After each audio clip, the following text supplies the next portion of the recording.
Carter had a really rough, hard life, as a politician, even as a farmer. Um, he got beat up politically, and he made a lot of political self-sacrifices, things that he knew were going to make it hard for him to get reelected, but that would benefit us all down the road, Mm. like preserving 150 million acres of the Alaskan wilderness. They beat him to shreds over that. And Mm. now, it's in the book, his last trip there, he was 90 years old, um, Wow. caught a 28-inch rainbow. Whoa. Uh, and he would still never let anybody touch his fly rod.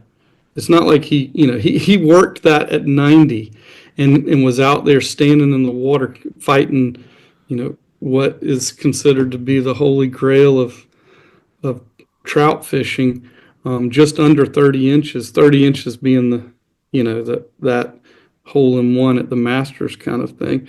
Mm. But he had caught a 30-incher, but at 90 he did that and quietly was, at the end of the trip, they flew commercially and they just were in a little pizza joint having a beer and pizza and trying to keep a low profile and busy pizza restaurant, kids coming and going. And the last times, other times he had been in Alaska, he did this, he preserved those lands, but when he was doing it, people hated him for it. I mean, they had at the Alaska State Fair a picture of Jimmy Carter and a picture of the Ayatollah Khomeini, and you could pay to throw bottles at these pictures.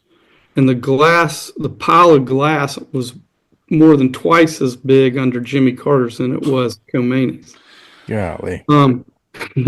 They burned him in effigy in Alaska. Wow. Yet he did it. He knew, like we have to preserve these lands. He tried to balance all the interests, the business interests, the indigenous people's interests, but the long-term preservation of this wilderness that now has become, Alaskans have learned it's the best thing for their country, for their state, and the best thing for our country. But he was quietly sitting in the back of this pizza joint, and people started to recognize him. And, they didn't know, the little entourage wasn't sure how they were going to be treated. And slowly people started to stand up, and the whole place gave him a standing ovation.